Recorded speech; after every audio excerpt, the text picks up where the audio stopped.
Breaking Bad made its debut on January 10, 2008 to ratings that were lower than you would probably expect. However, over the course of its 5 seasons, the show became insanely popular, receiving rave reviews from critics and fans alike. The show became a favorite to binge watch and even inspired spin-offs. Breaking Bad is regularly referred to as one of the greatest television series of all time and even made 3rd place on Rolling Stone's list of 100 best TV shows. The series begins as a story of a high school chemistry teacher who turns to a life of crime after he is diagnosed with lung cancer in the hopes of his family will be taken care of even after his death. With each season of the show, the plot evolves and becomes more and more complex and action-packed, bringing in complexity and layers that make Breaking Bad one of the most loved stories of this century. If you love Breaking Bad, you will want to watch this video to learn 10 surprising things you probably didn't know about Breaking Bad.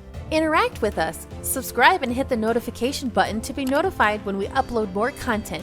Don't forget to leave a like and comment below. Also, feel free to suggest any type of videos you would like to see on this channel. Thanks! Jesse Pinkman wasn't supposed to live past the 1st season. Breaking Bad mostly revolves around the relationship between Walter White and Jesse Pinkman, and throughout the series, Jesse became many people's favorite character. Although the show originally was written for him to be killed off in the 9th episode of the 1st season, some people credit the Writers Guild of America strike that lasted from 2007 to 2008 as to the reason why Jesse was not able to be written off of the show. But in 2013, the creator of Breaking Bad, Vince Gilligan, cleared things up. He said that they realized that Jesse shouldn't be killed off before the strike even happened, and that by the time the 2nd episode of the show had been shot, they were so impressed by Aaron Paul's performance and how he was such a pleasure to work with, that it became very clear that the character of Jesse should have a much more integral role in the show. Walter White's house became a tourist attraction. The popularity of the show helped to boost tourism to many places in Albuquerque, including the house that was used as Walter White's in the series. The only problem is, the house has real people that live in it, and they are not so pleased with all the attention that the show has brought to their house. People would come to take pictures with the house, and it was also a common occurrence for big fans of the show to attempt to throw a pizza on the roof of the house, just like in the iconic Breaking Bad scene. In 2015, the show's creator released a statement asking fans to stop throwing pizzas at the house because it is not as cool, funny, or as original as they think it is. The owners actually ended up building a fence in 2017 to prevent people from throwing pizzas on the roof, but many people still come by the house to take pictures.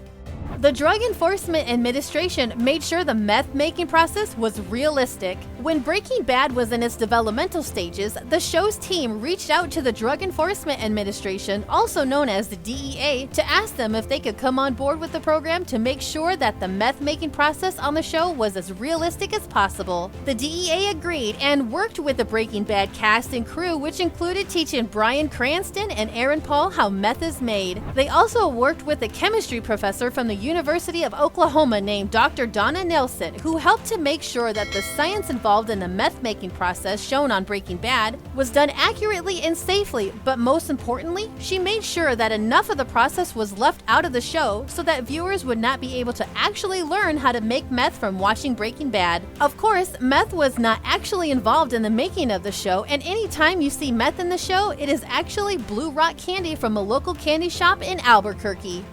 Aaron Paul got a concussion on set.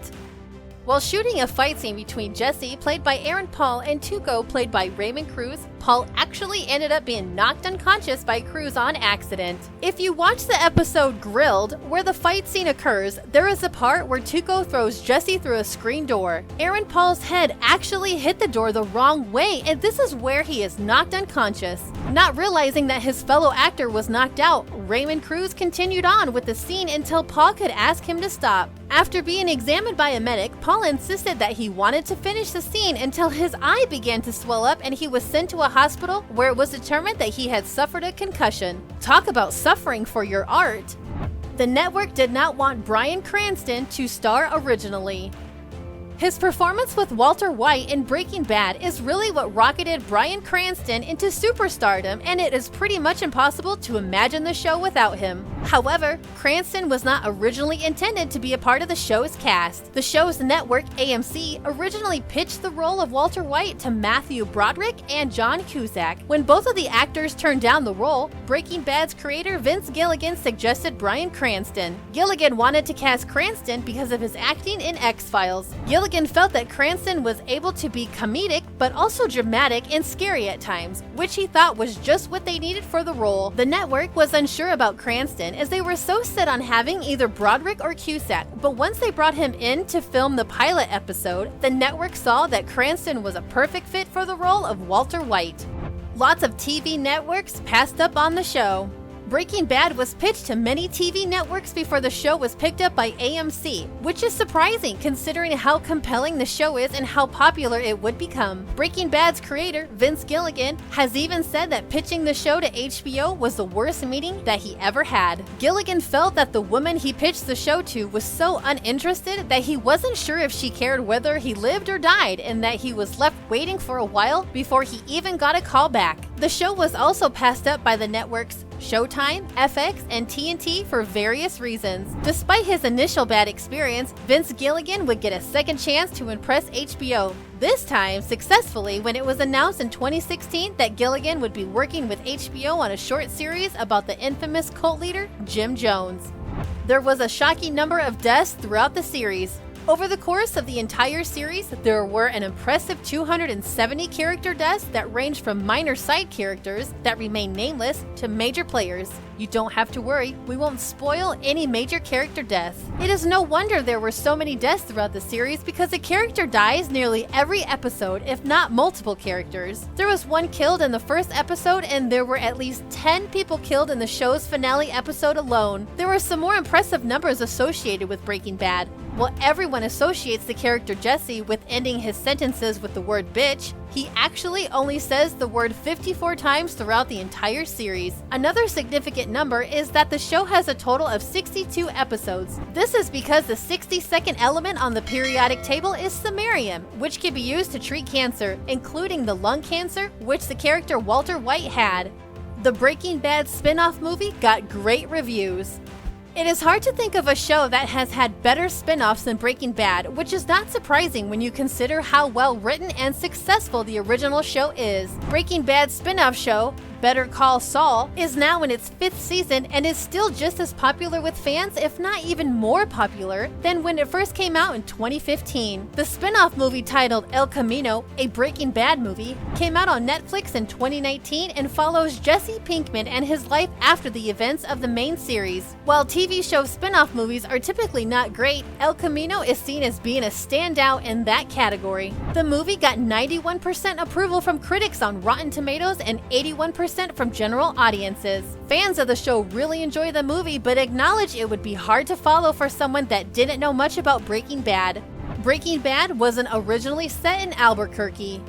Breaking Bad was originally planned to be filmed in Riverside, California, rather than Albuquerque, New Mexico, as many shows and movies are filmed in Southern California. However, Sony came up with the idea to film the show in Albuquerque due to financial incentives that the state of New Mexico has in place to encourage film and television production within the state. That's how the show came to be filmed in Albuquerque, New Mexico. The city of Albuquerque is happy to be the home of Breaking Bad, as the many locations in the city used for iconic scenes in the series have greatly increased the number of tourist attractions in Albuquerque. The subsequent tourists flocking to Albuquerque helped to boost the city's economy. Many local shops and restaurants such as the Candy Lady and Rebel Donuts have Breaking Bad inspired souvenirs and menu items, including Blue Meth rock candy, Blue Meth bath salts, and Breaking Bad t-shirts. You can even take a Breaking Bad themed sightseeing tour or stay in a Breaking Bad themed Airbnb in Albuquerque. The infamous pizza scene only took one take. In the second season of Breaking Bad, there is a now iconic scene in which Walter White throws a pizza onto the roof of his house. The show's production team had scheduled several hours to film this one scene, expecting it to be difficult to throw a pizza that high and that accurately, but Walter White, actor Bryan Cranston, got the pizza tossed up on the roof in just the first take. The scene was only possible though because the pizza was unsliced. Otherwise, the pizza would have likely fallen apart in the air. Some Breaking Bad fans noticed a small detail and picked out this flaw, as no pizza place would typically sell unsliced pizza. Vince Gilligan inserted a scene later in the series to appease these picky fans where Badger and Skinny Pete show up to Jesse's apartment with some unsliced pizzas, and Badger tells Jesse that the pizza place sells them unsliced in order to save the customers money on labor costs. It is no doubt that Breaking Bad has made a huge cultural impact over the years and has garnered a lot of fans devoted to the main series and the spin-offs. Are you a big Breaking Bad fan? Let us know in the comments section below which of these shocking facts blew your mind the most.